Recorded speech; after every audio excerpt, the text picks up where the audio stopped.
नमस्कार, स्वागत है आपका। आपके साथ में हूं अमित गर्ग शुक्ला। देश में कोरोना केसेस काफी बढ़े हैं। ऐसे में मास्क सबसे बड़ा हथियार है। हम आपसे बार बार अपील करते हैं कि आप मास्क पहनिए। इसको लेकर न्यूज़ 18 ने एक मुहिम भी शुरू की है। #मास्क पहनो इंडिया। आप खुद से प्रण लीजिए कि जब तक ये महामारी है आप मास्क नहीं उतारेंगे। मास्क ठीक से पहनिए, मास्क है मजाक नहीं। और बात करते हैं एक बड़ी खबर की जो देहरादून से है। सरकार ने प्रदेश में एक हफ्ते के लिए कोरोना कर्फ्यू बढ़ा दिया है। अब 8 जून सुबह 6 बजे तक कोरोना कर्फ्यू लागू रहेगा। हालांकि इस दौरान थोड़ी ढील दी गई है। 1 जून और 5 जून को राशन की दुकानें खुलेंगी जो सुबह 8 बजे से दोपहर 1 बजे तक खुली रहेंगी। वहीं इस हफ्ते कोरोना कर्फ्यू में बुक और स्टेशनरी शॉप को भी राहत दी गई है। 1 जून से दुकानें खुल सकेंगी। तो जिस बात के संकेत मिल रहे थे कि कोरोना कर्फ्यू बढ़ाया जा सकता है, वही हुआ। एक हफ्ते के लिए कोरोना कर्फ्यू बढ़ा दिया गया है। 1 जून और 5 जून को राशन की दुकानें खुलेंगी। सुबह 8 बजे से दोपहर 1 बजे तक का समय निर्धारित किया गया है। 1 जून से ही बुक शॉप और स्टेशनरी भी खुल जाएंगे। हमने निर्णय लिया काफ़ी चर्चा के बाद कि ये चौथा फेज 1 जून से 8 जून तक का, इस पर भी कोविड कर्फ्यू लागू रहेगा, जिसमें थोड़ा बहुत रिलैक्सेशन दिए हैं। मसलन जो दुकानें हफ्ते में 1 दिन खुलती थी, इस बार 1 तारीख और 5 तारीख को 2 दिन 8 बजे से 1 बजे तक दुकानों को खोलने की अनुमति दी गई है। परचून की और जो जनरल स्टोर्स की बात थी, और बाकी ये शेष चीज़ यथावत रहेंगे। साथ में 1 दिन के लिए 1 तारीख जून को जो स्टेशनरी और किताबों की दुकान है उनको भी खोलने का इसमें निर्णय लिया गया। बाकी सारी शर्तें यथावत रहेंगी। और बात करते हैं कोरोना अपडेट की। प्रदेश में कोरोना के आंकड़े में लगातार कमी देखी जा रही है। रविवार को कोरोना के 1226 नए मामले सामने आए। वहीं मौत का आंकड़ा भी कम हुआ है। इस दौरान 32 कोरोना मरीजों की मौत हुई है। हालांकि 1927 लोग ऐसे भी हैं जो ठीक होकर अपने घर गए हैं। देहरादून में 241 मामले, हरिद्वार में 159 मामले, नैनीताल में 59 और पौड़ी में 100 नए मामले सामने आए हैं। तो कोरोना केसेस लगातार घट रहे हैं। बीते 24 घंटे में 1226 नए मामले सामने आए हैं। हालांकि इन्हीं 24 घंटों में 32 मरीजों की मौत भी हो गई है। एक तरफ कोरोना के केस कम हो रहे हैं, वहीं कांग्रेस के प्रदेश अध्यक्ष प्रीतम सिंह ने कहा है कि केस कम होने में सरकार का कोई योगदान नहीं है।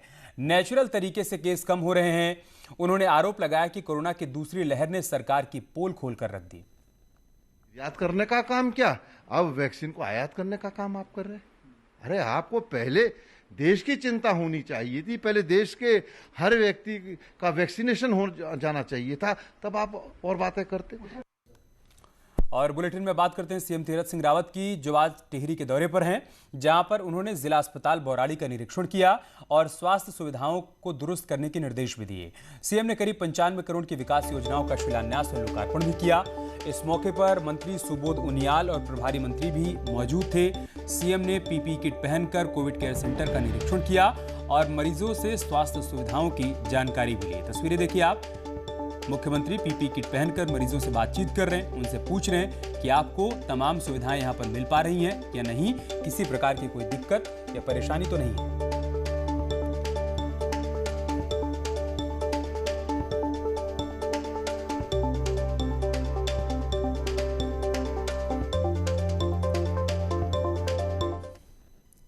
वहीं इस दौरान सीएम से न्यूज़ 18 ने खास बातचीत भी की। क्या कुछ कहा सीएम ने, आइए आपको दिखाते हैं। बौराड़ी का निरीक्षण करा और उसके बाद अभी कोविड सेंटर पहुंचे जहां पीपी किट पहन के सीएम साहब ने खुद ऊपर निरीक्षण करा। सर लगातार आप दौरों पे है जिलों के, किस तरह के सर नोटिस करा आपने, क्या महत्वपूर्ण चीजें?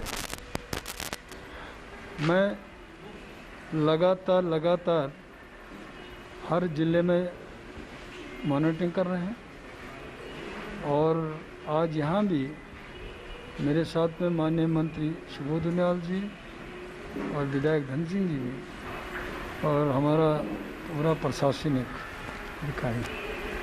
पहले डिस्ट्रिक्ट हॉस्पिटल का हमने निरीक्षण किया है, जो कि पीपी किट ने मुझे बताया, और अब एक कोविड सेंटर का हमने सीधे पेशेंट तक जाने का तय किया, तो उससे हम होकर आए हैं। और जो मैंने पेशेंटों से हम लोगों ने जानकारी लिया, तो अधिकतर लोग स्वस्थ हैं, कुछ लोग जाने की स्थिति में भी हैं जब पूछा कि व्यवस्था कैसी है तो मन को बड़ी संतुष्टि हुई है। सीएम साहब, देखा जा रहा है कि मामले लगातार कम हो रहे हैं, लेकिन सर देखा जा रहा है जो पिथौरागढ़ जिला है वहां पर लगातार नंबर 1 पे पहुंच गया, तो सर कहीं ना कहीं चिंता का विषय है। देखिए, स्वाभाविक है, जब स्टेट की बात आएगी तो फिर उसमें डिस्ट्रिक्ट भी चिन्हित होंगे, डिस्ट्रिक्टों की बात आएगी, फिर आपका CHC PHC की बात आएगी।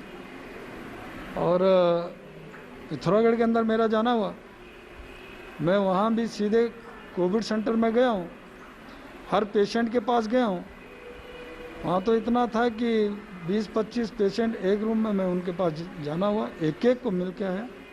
वहाँ भी यही स्थिति थी, सब संतुष्ट थे। लास्ट क्वेश्चन सीएम साहब, आपने खुद कहा कि फ्रंटलाइन वर्कर हैं जो PPE किट रोज पहने हुए हैं, आप अभी खुद पहने हुए, कैसा महसूस लग रहा है? गर्मी हो रही है? मैंने आपको पहले ही बताया ना कि हम लोग PPE किट पहन के गए हैं और स्वाभाविक पेशेंट के बाद पॉजिटिव के पास जाना है तो ये इसके लिए ये पालन करना जरूरी भी है।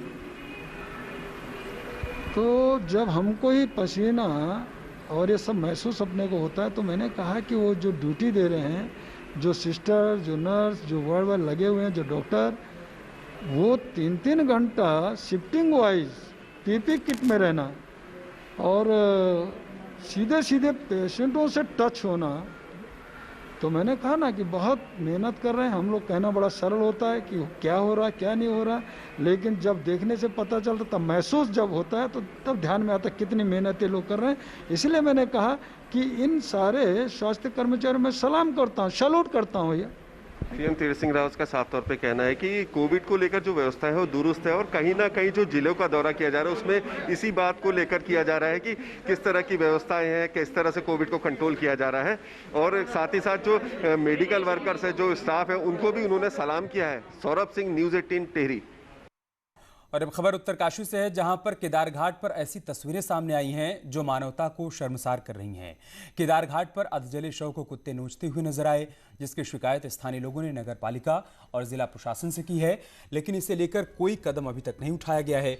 बताया जा रहा है कि कोविड संक्रमित लोगों का दाह संस्कार केदार घाट पर किया गया था, लेकिन सही तरीके से संस्कार नहीं होने के चलते ही शव अधजले रह गए थे और पानी के बढ़ने के बाद शव के अंग बहकर चले आए हैं, जिसे अब कुत्ते नोचते हुए नजर आ रहे हैं। ये तस्वीरें आप उत्तरकाशी की देख पा रहे हैं। मानवता को शर्मसार करनी ये तस्वीरें हैं। उत्तरकाशी से हमारे सहयोगी जगमोहन इस वक्त हमारे साथ जुड़ चुके हैं। जगमोहन, क्या जानकारी इन तस्वीरों के बारे में? अमित, देखिए, जो उत्तरकाशी का केदार घाट है वहाँ पे जो सब हैं वो कुत्ते नोच रहे हैं और इसकी खबर हमने पहले भी दिखाई थी और इस बार जब कोविड संक्रमण हुआ है इस बार हमने दिखाई है। तो ये जिला प्रशासन और जो नगर पालिका है उनका ये तर्क है कि ये सब बह के आए हैं ऊपर, क्योंकि कुछ दिन पहले यहाँ पे बारिश हुई थी। लेकिन ये एक अहम सवाल उठता है जिला प्रशासन और नगर पालिका पे, जो रात दिन वहाँ पे सफाई करते हैं, जो वहाँ की देखभाल करते हैं, कि इस तरीके के जो मानव अंग हैं या वहाँ पे जो अधजले सब हैं उनको कुत्ते नोच रहे हैं। तो जो उनकी व्यवस्था है, जो उनकी साफ सफाई की और जो घाटों के निर्माण के लिए करोड़ों रुपए खर्च होते हैं, घाटों की रख रखाव के लिए, जो वहाँ पे जो लोग वहाँ पे उनकी देख रेख करते हैं उस पे, तो जिला प्रशासन और नगर पालिका कहाँ है इस समय? और वो जो ये तस्वीर एक मानवता को शर्मसार करने वाली, क्योंकि जिन लोगों ने ये सब वहाँ पे छोड़े हैं और नगर पालिका और जिला प्रशासन की वहाँ पे जिम्मेदारी बनती है। तो कहीं ना कहीं एक बड़ा सवाल खड़ा होता है इन सबों को देखकर, और ये अधजले सब जो कुत्ते नोच रहे हैं इसको लेकर भी एक बड़ा सवाल होता है जिला प्रशासन और नगर पालिका पे। शुक्रिया आपका हमारे साथ जुड़ने के लिए जगमोहन और जानकारी हम तक पहुंचाने के लिए।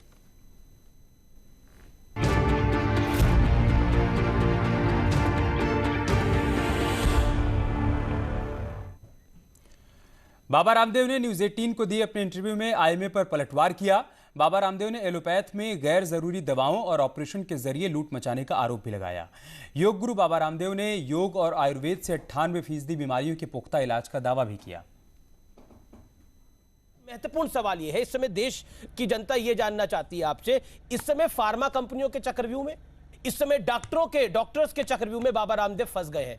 क्या आपको लगता है कि, क्योंकि एक चक्रव्यूह हमें याद है महाभारत में हुआ था, महाभारत में रचा गया था अभिमन्यु के खिलाफ और अभिमन्यु उससे बाहर नहीं आ पाए थे, क्या बाबा रामदेव को एक चक्रव्यूह में फंसा दिया जा रहा है?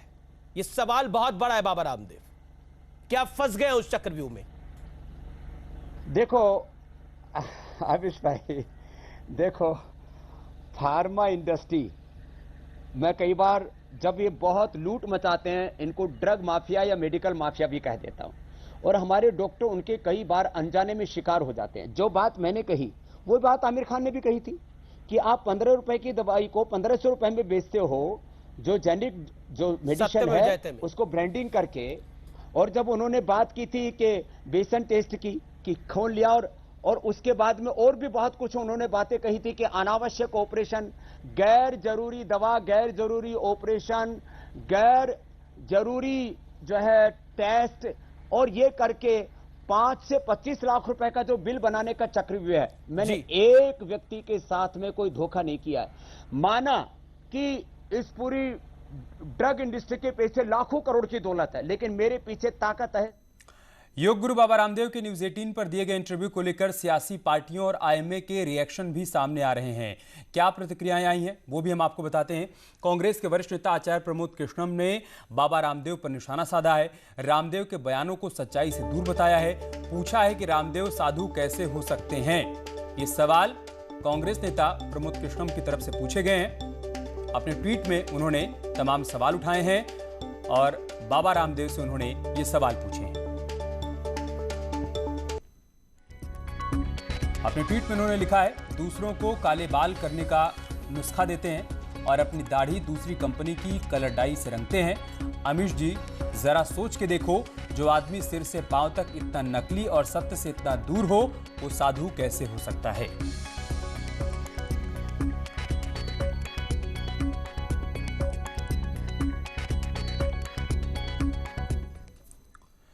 वहीं उत्तराखंड कांग्रेस के प्रदेश अध्यक्ष प्रीतम सिंह ने रामदेव पर निशाना साधा है। कांग्रेस के प्रदेश अध्यक्ष प्रीतम सिंह का कहना है कि बाबा रामदेव आयुर्वेद के जनक नहीं है और दुनिया को आयुर्वेद से इलाज की सलाह देने वाले रामदेव और आचार्य बालकृष्ण एलोपैथ से इलाज करवाते हैं। स्वामी रामदेव और उनके गुरु कहूँ या चेला कहूँ, वो बालकृष्ण जब खुद बीमार थे तब तो जो है एम्स ऋषिकेश और हिमालयन इंस्टीट्यूट में थे। क्यों नहीं भाई आपने उस समय आयुर्वेद से के माध्यम से इलाज चलाया? क्यों आप आए एलोपैथिक जो हमारे चिकित्सक है उनकी शरण में?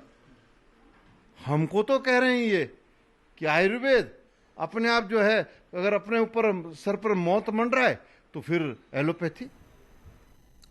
आईएमए उत्तराखंड के सचिव अजय खन्ना का कहना है कि वो बाबा रामदेव को बहस की चुनौती देते हैं और खुली बहस होनी चाहिए। साथ ही उन्होंने कहा कि डॉक्टर रामदेव से नहीं बल्कि रामदेव डॉक्टर से मिलकर चलें। चाहिए, एक तरफ तो ये कहते हैं और दूसरी तरफ वो आयुर्वेद का प्रचार करते हुए ये कहते हैं कि एलोपैथ में सिर्फ 10% बीमारियों को ठीक करना है, 90 तो आयुर्वेद ने करना है। तो क्यों ना वो अपनी बात पे टिके। कभी वो कहते हैं मिलकर चलो, और अगर मिलके भी चलना है तो मेरी तरफ से मैं बाबा रामदेव कहना चाहता हूँ कि वो हमारे साथ मिलके चले। हम उनके साथ मिलके नहीं चलेंगे, वो हमारे साथ मिलके चलेंगे, और जो उनसे ठीक नहीं होगा उसे हम ठीक करेंगे। हमारे तो सब मरीज ठीक हो ही रहे हैं। ये तीसरी चीज ये है कि आयुर्वेद को धर्म से जोड़ना ठीक नहीं है। आयुर्वेद सिर्फ इस देश में ही प्रैक्टिस नहीं होता। आयुर्वेद को बाबा ही कहते हैं, उन्होंने पूरे विश्व में प्रचार किया है इसका। तो बाहर तो धर्म से कैसे जुड़ सकता है आयुर्वेद? तो आयुर्वेद को धर्म से जोड़ना गलत है। आयुर्वेद भी एक साइंस है और उसे धर्म से नहीं जोड़ना चाहिए। धर्म से जोड़ना ठीक नहीं है।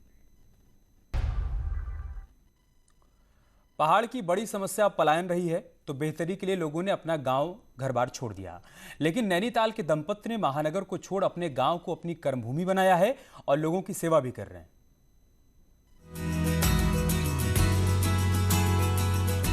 खलाड़ गांव के कैलाश और नीरू ने पहाड़ को कर्मभूमि बनाया है। कैलाश रोजाना लोगों की सेवा में जुटे हैं, तो नीरू गांव की प्रधान होने का फर्ज निभा रही हैं। गांव को कोरोना से बचाने के लिए मास्क, सैनिटाइजर की व्यवस्था करने के साथ ही दोनों गांव को कोरोना मुक्त करने में भी सफल रहे हैं। गांव की सेवा का जज्बा लिए दंपत्ति लोगों को हर संभव मदद में जुटे हुए हैं। हमारा महानगर को छोड़ के हम इसलिए हमने सोचा कि हम एक हमारा जो देवस्थल खलाड़ देवभूमि खलाड़ जो है एक दुरुस्त क्षेत्र है। इतना दुरुस्त क्षेत्र है कि हम बेतालघाट ब्लॉक में सबसे दुरुस्त क्षेत्र है। हमारा मन में था कि हम गाँव में जाएंगे और गाँव को विकास करेंगे। दरअसल 16 साल कैलाश ने गाजियाबाद में नौकरी की, लेकिन गांव से लगाव के कारण वो पहाड़ लौट आए और पत्नी को पंचायत चुनाव में उतारा, जिसमें पत्नी की जीत हुई और फिर दोनों पति पत्नी गांव की सेवा करने में जुट गए और गांव की समस्या को दूर करना शुरू कर दिया। यहाँ पे कोई सुविधाएं नहीं थी, बट हम भी आते थे तो मतलब कोई सुविधाएं नहीं, कुछ नहीं, ना रोड थी ना कुछ था। तो सोचा था कि चलो कुछ अगर हम कुछ कर पाएँ या फिर कुछ करने लायक हैं तो कुछ करके दिखाएं। बहरहाल महानगर छोड़कर इन्होंने अब जन्मभूमि को ही कर्मभूमि बनाया है। हालांकि पहाड़ के इन रास्तों में संघर्ष जरूर है, लेकिन उन लोगों के लिए सीख भी है जो पहाड़ छोड़ रहे हैं। Virendra Bisht, Nainital, news 18। Corona curfew के चलते हजारों परिवारों पर रोजी रोटी का संकट खड़ा हो चुका है, तो वहीं पहाड़ी इलाकों में कोरोना के बढ़ते मामलों के बीच दर्जनों गांव कंटेनमेंट जोन में तब्दील हो गए हैं।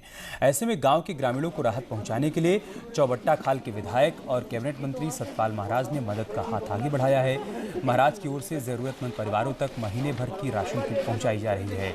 चौबट्टा खाल के रीठा खाल इलाके में मंत्री सतपाल महाराज के बेटे और बहू ने ग्रामीणों को राशन किट के तौर पर मदद पहुँचाने का काम किया। तो ये हमारा प्रयास है। बाकी जो प्रशासन है उनसे हमें बहुत सहायता मिल रही है, तो वो बता देते हैं कितने लोग कहाँ संक्रमित हुए हैं, कौन सा गांव कंटेनमेंट जोन बना है, और उसी इंफॉर्मेशन के साथ जो हमें उनसे सहायता मिलती है तो हम वितरण का काम। प्रॉब्लम ये है कि लोग बाहर नहीं निकल रहे हैं, अपना वेतन नहीं कमा पा रहे हैं, तो एटलीस्ट ये हम कुछ उनको सामान दे रहे हैं जो उनकी सहायता कर पाएगा इस समय को पार करने के लिए। कोरोना काल में कई प्रवासी अपने घरों को लौट आए हैं, जिसमें से कई लोग स्वरोजगार कर रहे हैं और दूसरों के लिए प्रेरणा भी बन रहे हैं।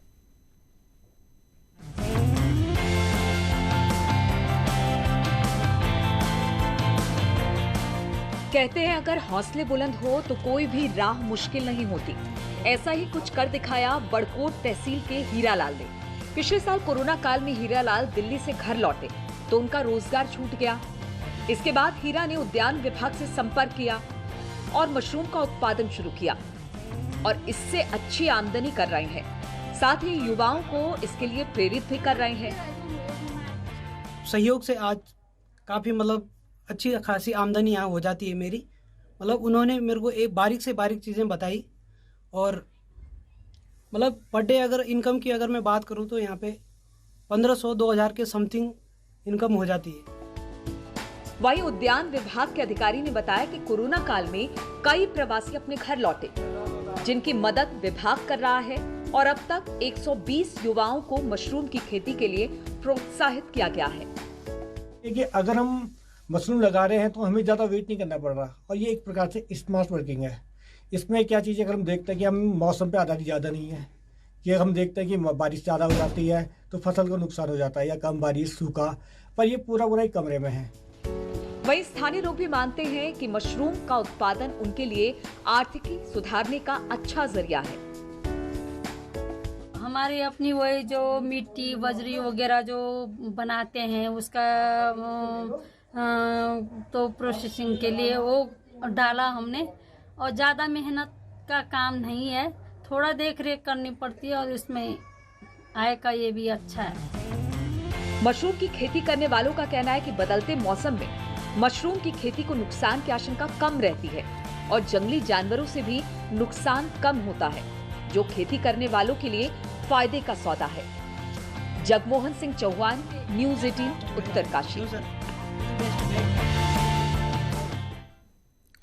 और अब खबर रुड़की से। शनिवार और रविवार की देर रात आंधी तूफान से देहात इलाके में आम की फसल को काफ़ी नुकसान पहुंचा है।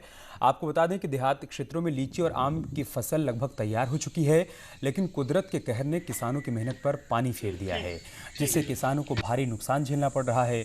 किसानों का कहना है कि इस बार उन पर दोहरी मार पड़ी है। एक तरफ कोरोना के कारण सही समय पर बागों की देखरेख नहीं हो सकी और दूसरी तरफ अब इस आंधी तूफान से आम को काफ़ी नुकसान हुआ है। तूफान इतना तेज़ था कि कुछ पेड़ भी गिर गए और काफ़ी आम पड़ा है, और ये यहाँ पे हमारे सब कट्टे वट्टे हैं, लेबर हमारी काम कर रही है। बहुत मोटा नुकसान है और हमारे तो बस यही है कि हमारी तरफ भी सरकार कुछ देखे और सरकार से कुछ हमें मदद की उम्मीद है। और चलिए इसके साथ इस बुलेटिन में इतना ही। खबरें जारी हैं, आप बने रहिए हमारे साथ। नमस्कार।